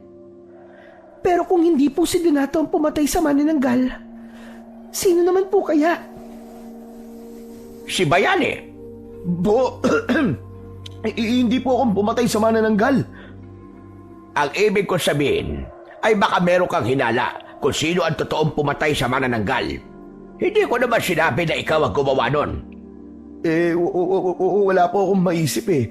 Pero kung sinasabi po ni Donato na siya, siguro maniwala na lang po tayo sa kanya para wala ng gulo. Basta. Hindi ako naniniwala sa mga sinasabi ng mayabang na Donato na yan. Puro kayabangan lang naman at hangin ang laman ng utak niyan eh. Pero sigurado ko na isang araw ay malalaman din natin ang buong katotohanan. At kapag nangyari yon, tignan natin kung anong gagawin ni Donato. Baka sa labis na kahihiyan ay umalis na siya rito sa ating baryo. Huminto muna kami sa pag-uusap nang muling nagsalita si Donato. Gaya na sinabi ko, ay huwag kayong masyado mag-alala dahil nandito ako. Ako ang tutugi sa aswang na yon at gagawin ko ang lahat para mapatay siya sa lalong madaling panahon. Hindi ko nahihintayin na dumating ang araw na hindi na lang mga hayop ang papatayin niya, kundi tayong mga tao na rin. Ako ang tagapagligtas dun lahat sa aswang at sa iba pang nilalang na magiging banta sa inyong mga buhay. Hindi ko kayo pababayaan dahil alam kong tanging ako lamang ang may kakayahan na protektahan kayong lahat. Malakas na nagpalakpakan ang mga tao para kay Donato na para bang napakasaya nila sa mga sinabi nito. Pero kung hihimayin ang bawat salita ni Donato, malinaw na nagmamayabang lamang siya. Kung malalaman din ng mga tao na hindi si Donato ang pumatay sa manananggal, ay sigurado ko na mag-iiba ang tingin nila rito. Pero wala akong balak na sirain ang pantasya ni Donato na isa siyang bayani sa baryong yon. Nakaramdam na ng inis si Mang Erning, kaya inaya niya na kami na umalis. Kaming tatlo ang tanging umalis sa plaza dahil pakiramdam namin ay wala ng kwenta ang mga sinasabi ni Donato. Pagdating namin sa bahay ni Mang Erning, ay sinabi ni Mang Erning na magsisibak lang siya ng kahoy sa likod. Nang kami na lang ni Olivia ang nasa harapan ng bahay, ay nagpaalam na ako sa kanya na aalis na ako. Pero bigla akong pinigilan ni Olivia. Teka, sandali lang bayani. Huwag ka munang umalis. Maiinip kasi ako nito kasi wala na akong makakausap. Busy kasi si Lolo. Gusto mo kong makausap? Ganun na nga. Kaya nga, ayokong umalis ka, di ba? Bakit? Meron ka bang gagawin? Wala naman. Ang totoo niyan tatambay lang ako sa kung saan. Saan ka tatambay? Siguro, dun sa may ilog. Tahimik kasi ron Saka, walang masyadong tao kapag ganitong oras. Alam mo, simula nang dumating ako rito, ay hindi pa ulit ako nakakapunta sa ilog na yon. Maganda pa rin ba doon? Aba, oo naman, Olivia. Malinis pa rin ang tubig doon kasi inalagaan niyo ng mga tao rito Malaki kasi ang pakinabang ng ilog na yon sa aming lahat. Di, doon na lang tayo tumambay. Sasama na lang ako sa'yo. Talaga? Gusto mo akong makasama at makausap? Oo naman. Bakit ba parang ayaw mo maniwala? Si Lolo na mismo ang nagsabi na mabait at mapagkakatiwalaan ka. Kaya tara na. Hindi ako makapaniwala na makakasama ko si Olivia sa isang lugar. Magkasama kaming nagpunta ni Olivia sa ilog. Labis ang tuwa ni Olivia nang makita niya na totoo ang sinabi ko na malinis pa rin ang ilog, at sinabi pa niya na sa susunod na araw ay gusto niyang maligo roon. Umupo siya sa malapad na bato sa tabi ng ilog. Oh, anong ginagawa mo dyan? Bakit nakatayo ka lang? Halika rito. Umupo ka rito sa tabi ko. Huwag na. Nakakahiya Ang baho at saka ang dumi ko. Ano ka ba? Ayos lang yan. Umupo ka na rin dito para makapag-usap tayo ng maayos. Sige. Ikaw ang bahala. Nag-aalinlangan akong umupo sa tabi ni Olivia. Hindi pa rin ako makapaniwala na napakalapit namin sa isa't isa. Grabe na talaga nangyayari dito, no? Alam mo, sa totoo lang, 3 araw lang dapat ako rito Pero, hindi ko kasi kayang iwanan si Lolo Erning nang mag-isa rito habang may aswang na sumasalakay sa lugar na to. Ang bait mo naman. Akala ko nga aalis ka na kagad nung nalaman mong may aswang na rito ngayon Hindi, no? Ayokong umalis dito tapos mag-iisip ako sa lagay ni Lolo. Pero, curious talaga ako kung sino yung totoong pumatay sa manananggal. Ang sabi kasi ni Lolo ay sigurado siyang hindi si Donato ang may gawa nun. Inako lang daw ni Donato na siya ang pumatay sa manananggal para makapagyabang siya. Kahit ako gustong malaman kung sino ang taong yun. Pero ang swerte naman ni Mang Erning kasi meron siyang apo na kagaya mo. Kung sa iba kasi, baka mas inuna nila ang sarili nilang kaligtasan. Alam mo, Bayani, mabait kasi sa amin si Lolo Erning. Saka, ang laki din ang naitulong niya sa akin na nag-aaral pa lamang ako. Kung hindi dahil sa kanya, hindi ako makakapagtapos ng kurso ko. Hindi sana ako naging nurse ngayon. Gusto ko nga sanang kunin na si Lolo at isama sa Maynila. Pero nang sabihin ko yun sa kanya, ang sabi niya, ayaw niyang umalis dito. Pero sa tingin mo ba, kung hindi si Donato ang pumatay sa manananggal, Sino kaya ang totoong pumatay doon? Ha? Hindi ko rin alam eh. Wala akong ideya pagdating sa bagay na yan. Ganun ba? Pakiramdam ko kasi, napakabait ng taong yon. Kasi paniguradong alam niya na nagsisinungaling si Donato. Pero mas pinili pa rin niya na manahimik. Baka naman kasi ayaw niya ng atensyon ng mga tao.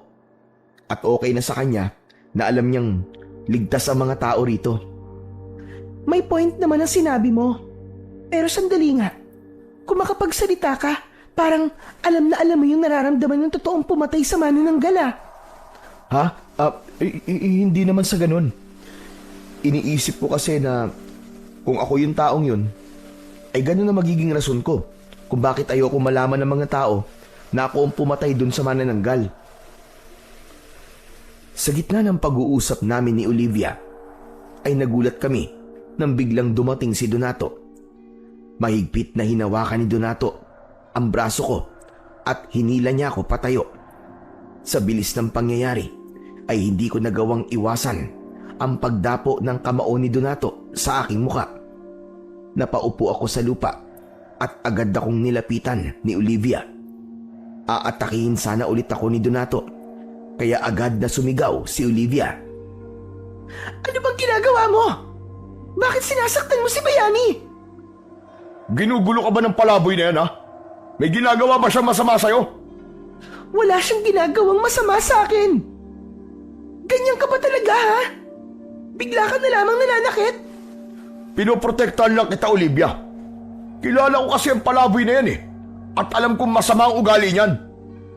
Eh ikaw, hindi mo ba kilala ang sarili mo? Kung meron mang masama ang ugali dito, malinaw na ikaw yon at hindi si Bayani. Walang taong may matinong pag-iisip na mananakit ng kapwa niya nang walang dahilan. Hoy ikaw, anong ginawa mo kay Olivia, ha? May ginamit ka bang ritual sa kanya para ipagtanggol ka niya? Wala akong alam sa sinasabi mo, Donato. Hindi na ako kailangan gamitan ng ritual ni Bayani para maging mabait ako sa kanya. Kasi alam kong mabuti siyang tao. At huwag ka rin magtaka kung bakit hindi maganda ang pakikitungo ko sa'yo. Kasi alam kong masama ang ugali mo. Bukod doon, ay napakayabang mo pa. Ako? Mayabang? Dahil ba sa mga sinabi ko kanina sa plaza? Bakit? Totoo naman lahat ng mga sinabi ko, ah. Kung ang ibang tao ay nagagawa mo lokohin, ibahin mo ko. Si Lolo at si Bayani, hindi kami naniniwala na ikaw ang pumatay sa manananggal. Nagpapatawa ka ba? Hindi ka taga rito, kaya paano mo malalaman ang kakayahan ko? Hindi ko na kailangan malaman pa ang kaya mong gawin. Sa pananalita mo kanina at sa kung paano mo saktan si Bayani, ay malinaw na wala sa iyo ang katangian na may totoong malasakit sa mga tao.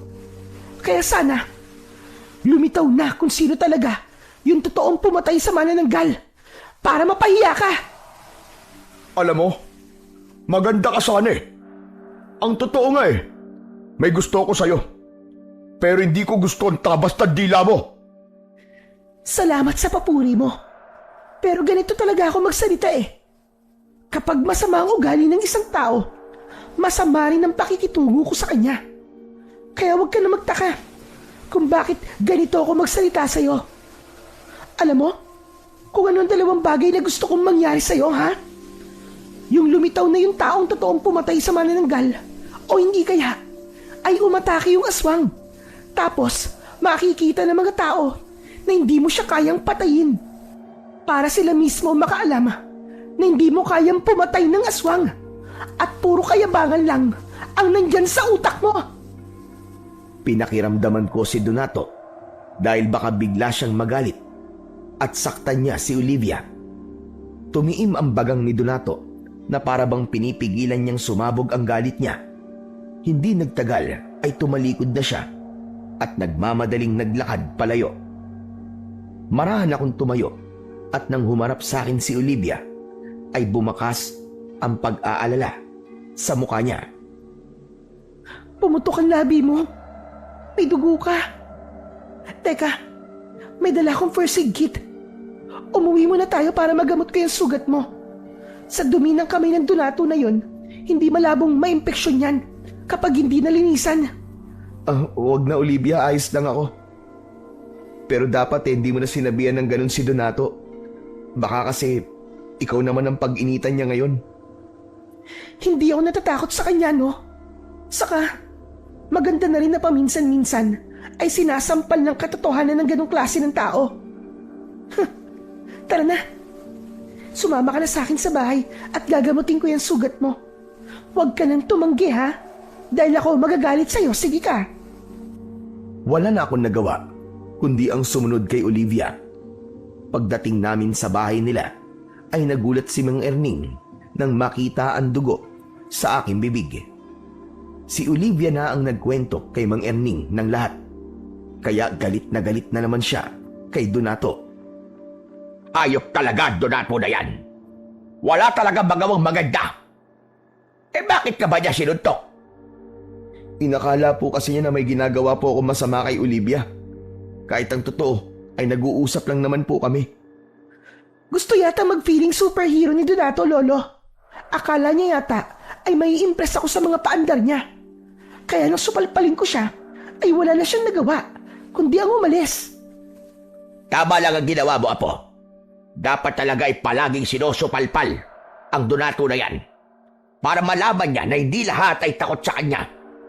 Kaya nagiging mayabang lalo ang taong yun Dahil iniisip niya na lahat ay kayang-kaya niya. Grabe nga po si Olivia kanina, Mang Erning Nagulat po ako nang sagot-sagutin niya po si Donato.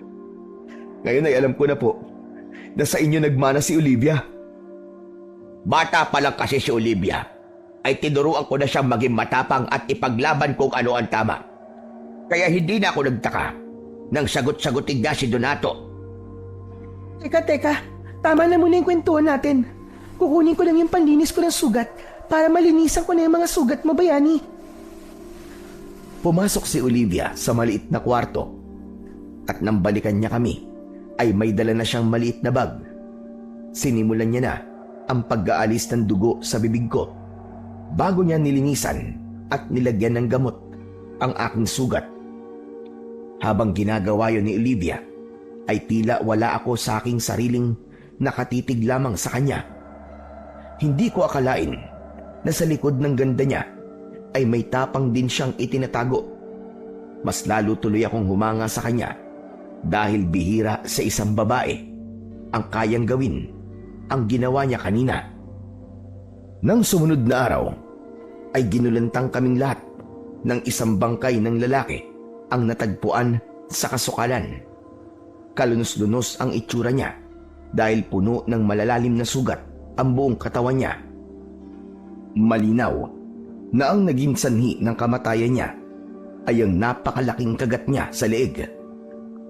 Awang-awa ako sa asawa ng lalaki na nawalan ng malay sa labis na pag-iyak habang yakap ang bangkay.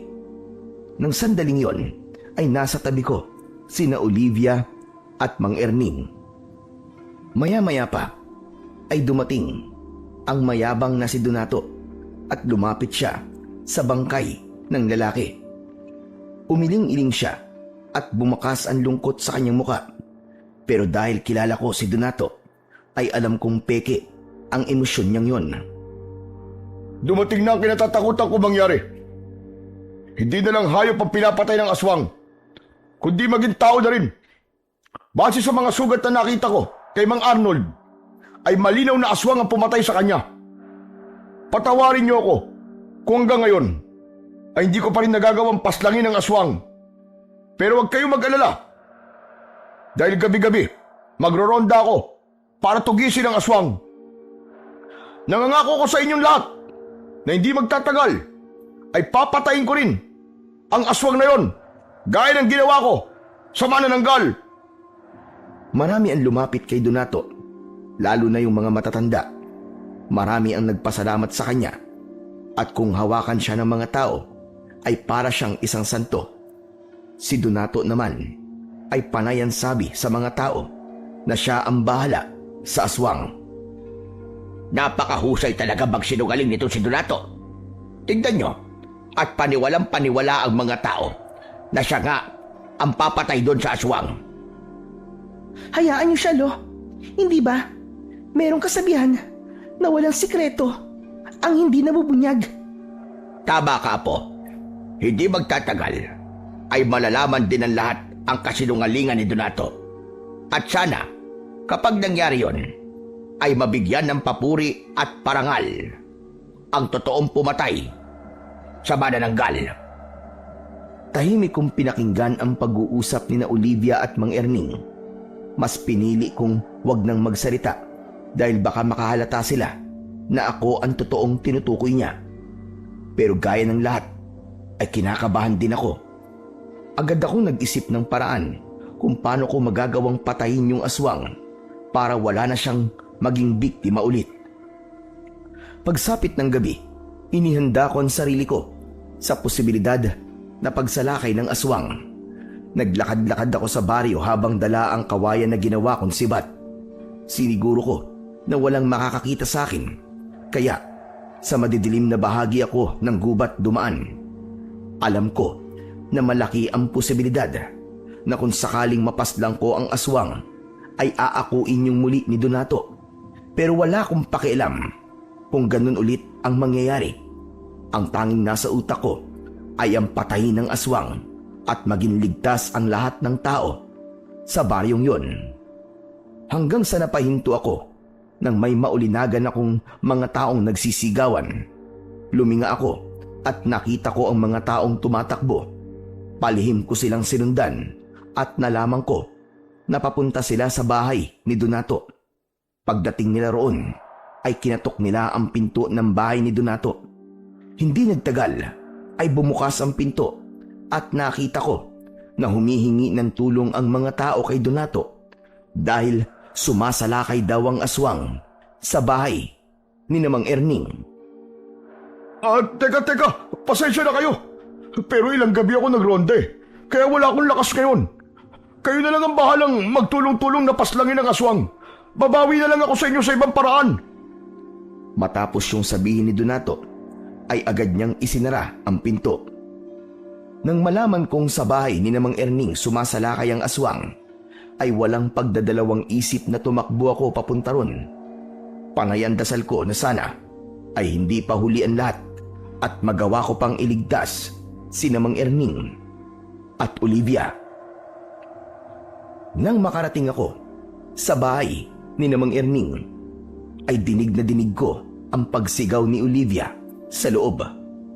May mga taong nakasilip sa bintana ng kani-kanilang bahay at nakakapanglumo na walang kahit isa man lang ang nagtangkang tumulong kahit naririnig nila ang paghingi ng tulong ni Olivia. Mabilis akong pumasok sa bahay ni Mang Erning. Nagulantang ako nang makita ko si Mang Erning na nakahandusay sa saig. Duguan siya at may malaking sugat sa leeg. Habang si Olivia naman ay nakahiga sa saig at nasa ibabaw niya ang aswang. Kahit may sugat sa braso si Olivia, ay pilit pa rin siyang nakikipagpambuno sa aswang para iligtas ang sarili niyang buhay. Hindi na ako nag-isip pa. Nilapitan ko kagad ang aswang at nang humarap siya sa akin, ay agad kong itinarak ang sibat sa kanya.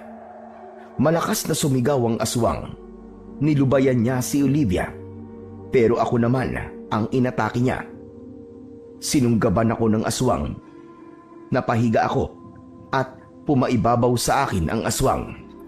Akmang sasakmalin niya ako, pero mabilis kong iniharang ang aking braso.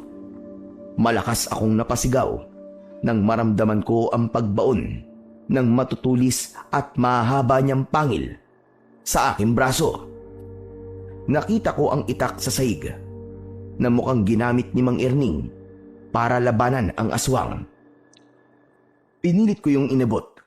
Tiniis ko ang sakit na nararamdaman ko dahil hindi pa rin pinapakawalan ng aswang ang aking braso.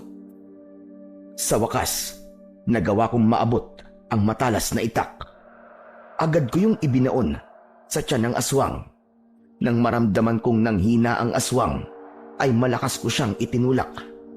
Bumagsak ang aswang sa saig at hindi ko na siya binigyan pa ng pagkakataon para makabawi. Lumapit ako sa kanya at buong lakas kong itinarak ang itak sa gitna ng kanyang noo. Hindi pa ako nasiyahan. Hinugot ko yun at pinagdiinan ko sa kanyang dibdib hanggang sa siya ay bawian ng buhay. Habol ko ang aking paghinga nang lapitan ko si Olivia. Olivia, may sugat ka. Kailangan madala kagad kayo ni Mang Erning sa ospital. Tama nga si Lolo. Tama nga ang hinala niya. Na ikaw talaga ang pumatay sa manananggal. Malinaw na sa pinakita mo kanina na ikaw ang totoong may kakayahan na makipaglaban sa aswang. Olivia, saka na natin pag-usapan yan. Ang kailangan nating unahin ngayon ay ang pagdadala sa inyo sa ospital. Lalapitan ko sana si Mang Erning nang pumasok bigla si Donato roon at nagulat siya nang makita niyang patay na ang aswang. Agad din siyang lumabas at narinig namin ang malakas na boses ni Donato. Mga kababaryo! Maaari na kayo lumabas! Patay na ang aswang! Sa pangalawang pagkakataon ay nagawa ko ulit kayong iligtas! Ako muli ang bayani niyong lahat! Hayop. Hayop talaga. Napakasinungaling talaga ng Donato na yon. Hindi na ako papayag na maloko na naman niya ang mga tao. Kailangan malaman ng lahat ng totoo.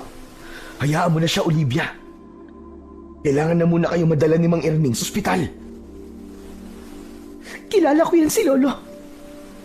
Masamang damo yan. Kaya hindi pa yan mamamatay.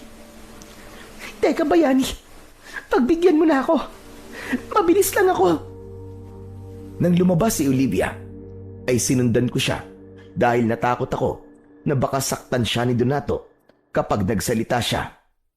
Marami ng tao sa labas. Pagkakita ni Donato kay Olivia, ay ngumiti. Si Donato, Oh, Olivia, nandito ka ba para magpasalamat sa akin? Dahil iniligtas ko kayo? Pwede ba? Tigilan mo na ang pagsisinungaling mo, Donato. Hindi ikaw ang pumatay sa aswang, kundi si Bayani. At malinaw na hindi rin ikaw ang pumatay dun sa manananggal. Dahil si Bayani rin ang gumawa nun. Kayong lahat, makinig po kayo sa sasabihin ko. Hindi si Donato ang nagligtas sa amin ni Lolo, kundi si Bayani. Si Bayani ang dapat na pinupuri nyo at binibigyan ng parangal. At hindi itong si Donato. Teka. Para sa kaalaman nyo lahat, sinasabi lang yan ni Olivia dahil sa nagtapat siya ng pagmamahal sa akin. Pero sinabi ko sa kanya na hindi siya ang babaeng tipo ko at isa pa, nakapokus ako sa pagtugis sa aswang. Kaya wala akong oras sa pag-ipag-ibig na yan. Sinisiraan niya lamang ako para makaganti siya sa akin. Saka, maniniwala ba kayo sa sinasabi ng isang hindi taga rito na walang alam kung ano ang talagang nangyayari dito? Walang hiya ka talaga. Ang kapal ng mukha mo. Napakasinungaling mo. Ako? Magkakagusto sa'yo? Walang matinong babae magkakagusto sa'yo. Saka hindi ko ibababa ang standards ko pagdating sa lalaki nang dahil sa'yo. Kung ano nilaki ng katawan mo, ay siya namang niliit ng utak mo. nanlisik ang mga mata ni Donato sa sinabing yun ni Olivia. Nang akmang sasampalin ni Donato si Olivia, ay hindi ko na napigilang makialam. Mabilis kong hinawakan ang braso ni Donato at pinilipit ko yun. Napaluhod sa lupa si Donato. Sa tuwing pinipilit niyang makawala, ay mas lalo kong pinipilipit ang braso niya. Kaya wala siyang nagawa, kundi ang sumigaw dahil sa sobrang sakit. Aray! Pakawalan mo akong palaboy ka! Humanda ka sa akin pag nakawala ako rito! Alam mo ikaw, Donato, wala na sana akong planong basagin ng pantasya mo eh. na iniisip mong ikaw ang pumatay sa manananggal at dun sa aswang kanina. Pero kung pati si Olivia ay sasaktan mo, hindi ko na kayang manahimik. Aminin mo na lang sa lahat na hindi ikaw ang pumatay sa aswang. Wala akong aaminin dahil ako talaga ang pumatay sa aswang. Pinilipit ko ng gusto ang braso ni Donato at halos maiyak na siya sa sobrang sakit. Aray ko! Una! Tama na! Oo na! Aamin na ako! Hindi ako pumatay sa manananggal at dun sa aswang. Ginawa ko lang naman yun para marami ang humanga sa akin eh. Tama na, Bayani! Tama na! Pakawalan mo na ako! Baka mabalin ang braso ko! Aray ko! Marahas kong pinakawalan si Donato. Hindi ako makapaniwala na magagawa ko yon. Sadyang napuno lang ako dahil maging babae ay handang saktan ni Donato para lang mapanindigan ang kanyang kasinungalingan. Tinignan si Donato ng mga tao nang may kasamang pangungutya. May mga nagbulungan pa na halatang si Donato ang pinag-uusapan. Tila hindi na kinaya ni Donato ang lahat. Nahihiya siyang tumayo at tumakbo palayo. Nang sandaling yon ay napansin kong iba na ang tingin ng mga tao sa akin. Hindi na pandidiri at pangungutya ang nakikita ko sa mga mata nila, kundi paghanga na. Isang bagay na matagal ko nang hindi nararamdaman simula nang maging isa kong palaboy. Matapos ang pangyayaring yon, ay dinala kami sa ospital sa bayan. Agad na ginamot ng mga doktor ang sugat namin ni na Olivia at Mang Erning. Makalipas ang ilang araw, ay ligtas nang nakalabas ng ospital si Mang Erning na siyang may mas malalang pinsala na nakuha sa pagsalakay ng aswang. Simula noon ay naramdaman ko na ang napakalaking pagbabago sa buhay ko. Ang mga taong dating umiiwas at kumukutya sa akin ay naging mabait na sa akin. Bilang pasasalamat, nagtulong-tulong sila upang patayuan ako ng sariling bahay, kaya hindi na ako matatawag na isang palaboy. Nakatanggap din ako ng pinansyal na tulong mula sa lokal na gobyerno na ginamit ko naman sa pagtatanim ng mga gulay. Dahil doon ay nagkaroon ako ng simpleng hanap buhay. Inamin ko rin sa lahat ang totoo na isa kong mananabas ng aswang, at yun ang dahilan kung bakit kaya kong harapin ang mga aswang. Habang unti-unting bumubuti ang aking buhay, ay naging mas malapit din kami ni Olivia sa isa't isa. Hanggang sa naging magkasintahan na kaming dalawa. Habang si Donato naman ay piniling umalis sa baryo dahil sa labis na kahihiyan. Doon ko lubos na naunawaan ang isang mahalagang aral sa aking buhay. At yon ay ang hindi dapat husgahan ng isang tao base lamang sa panlabas na anyo. Dahil ang tunay na kabutihan at tapang ay hindi nasusukat sa damit, estado sa buhay, o sa sinasabi ng iba, kundi sa mga ginagawa natin kapag walang nakakakita at sa bagay na handa nating gawin para sa ating kapwa, na totoong kahulugan ng pagmamalasakit at siyang tunay na kabayanihan.